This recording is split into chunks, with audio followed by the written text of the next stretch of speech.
I'm here with disturbing news about our favorite gadgets, cell phones, tablets, Wi-Fi, etc.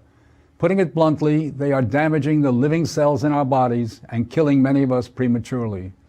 I'm Dr. Martin Blank from the Department of Physiology and Cellular Biophysics at Columbia University. It is distressing for me and more than 160 colleagues who today are petitioning the United Nations requesting that they address this problem. We are scientists and engineers, and I am here to tell you we have created something that is harming us, and it is getting out of control. Before Edison's light bulb, there was very little electromagnetic radiation in our environment. The levels today are very many times higher than natural background levels and are growing rapidly because of all the new devices that emit this radiation. An example that a lot of us have in our pockets right now is the cell phone. One study shows that as cell phone usage has spread widely, the incidence of fatal brain cancer in younger people has more than tripled. We are putting cellular antennas on residential buildings and on top of hospitals where people are trying to get well. Wireless utility meters and cell towers are blanketing our neighborhoods with radiation. It's particularly frightening that radiation from our telecommunication and power line technology is damaging the DNA in our cells. It is clear to many biologists that this can account for the rising cancer rates. Future generations, our children, are at risk. These biologists and scientists are not being heard on the committees that set safety standards. The biological facts are being ignored, and as a result, the safety limits are much too high. They are not protective. More protection will probably result from full disclosure of possible conflicts of interest between regulators and industry. Rising exposure to electromagnetic radiation is a global problem. The World Health Organization and international standard-setting bodies are not acting to protect the public's health and well-being.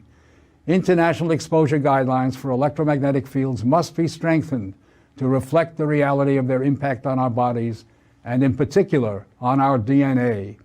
Although we are still in the midst of a great technological transformation, the time to deal with the harmful biological and health effects is long overdue. We are really all part of a large biological experiment without our informed consent. To protect our children, ourselves, and our ecosystem, we must reduce exposure by establishing more protective guidelines. And so today, scientists from around the world are submitting an appeal to the United Nations, its member states, and the World Health Organization to provide leadership in dealing. NASA has a fruit juice developed to protect astronauts, and it reduces wrinkles and reverses the telltale signs of aging in 4 months. Let's check this out. Seems these startling images may prove that a fruit drink developed by NASA to protect astronauts from radiation can rejuvenate the skin. A groundbreaking study has shown that the concoction known as AS10 dramatically reduces wrinkles, blemishes, and sun damage after 4 months.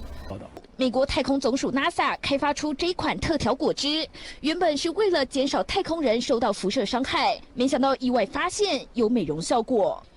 NASA 这款太空果汁到底放了什么这么神奇？仔细看，里头有巴西莓、绿茶、石榴、葡萄，还有西印度樱桃，都有优异的抗氧化功效，对于淡斑、减少紫外线伤害方面，的确是有帮助的。东森新闻肖伟玲、陈慧珍报道。NASA 他们本来是上太空之后，我们知道说有直接的太阳辐射、宇宙射线直接打过来，所以他们就配了很多奇妙的秘方给这些太空人上去养生用的，里面有很多特殊的秘方，它里面有维生素啊，有什么葡萄什么，反正最重要绿茶、番石榴。最重要是说后来去做